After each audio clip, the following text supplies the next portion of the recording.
Hello, Ministry of Righteousness. I hope you're having a wonderful week. And I just wanted to hop on here real quick and address something that just keeps coming up. And I see it in so many different places, but we need some clarity on it. And that is, what is God's will? So many times we associate God's will with some type of ending, some type of sin pattern in our life, or some type of behavior where at some point, we could either be in, God's permissive will, we could be in God's perfect will, or we can be out of God's will. Sometimes people will even associate sin with missing the mark, which is absolutely true. But the question would be, because I don't think that any one of us would want to be out of God's perfect will. And we make this so complicated and we make it so difficult to say, well, God's perfect will would be this, and this. God's perfect will would be, when you're out serving the poor and when you are caring for widows and orphans and you're doing all these things, which there's nothing wrong with those things. And so if you're doing those, go for it.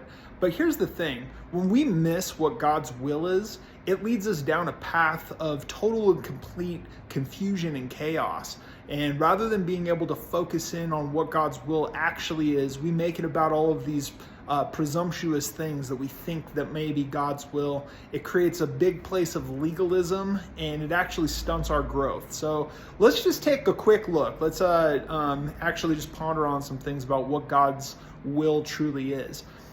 So the will of God, the will of God is that all who look to the Son and believe in Him will have everlasting life.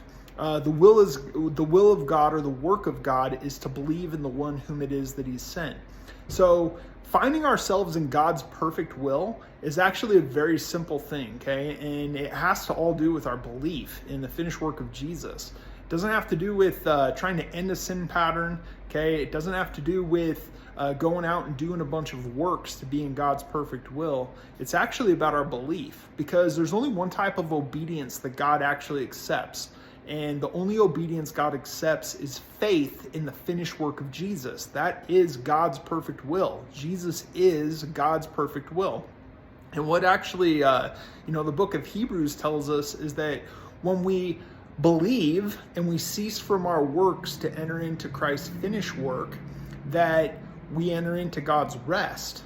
And so God's perfect will is for us to enter into His rest by believing in the finished work of Jesus Christ. Not about us trying to get in God's perfect will and all these different things. What you'll find is that legalism will actually use this against you. And what they try to do is they try to conform you through fear.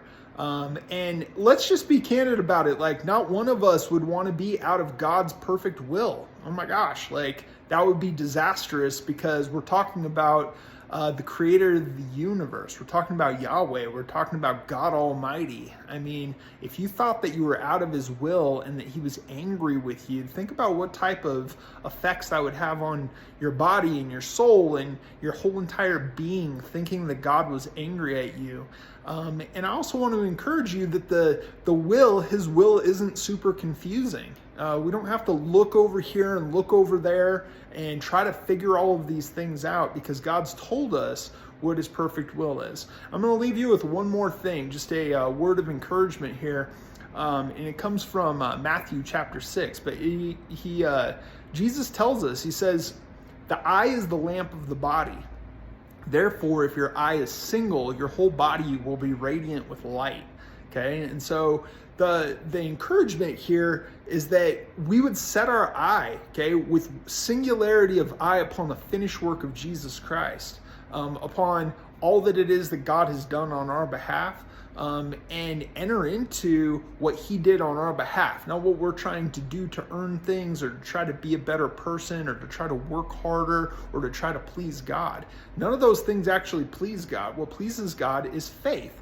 Right? And without faith, it's impossible to please God. For those who come to Him must believe that He is, and that He's a rewarder of those who diligently seek Him. So the obedience that God, just to recap, the obedience that God requires is faith in Jesus' finished work.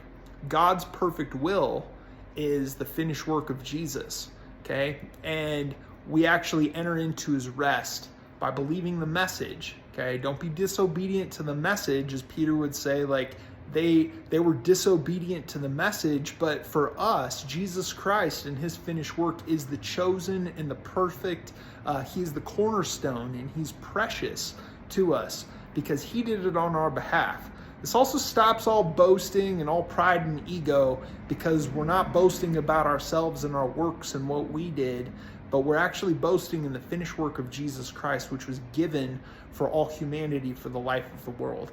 So I hope you guys have a wonderful weekend, and look forward to being with you here soon. Remember, the gospel is not what you do for God, okay? The gospel is what God has done for you. God bless you guys.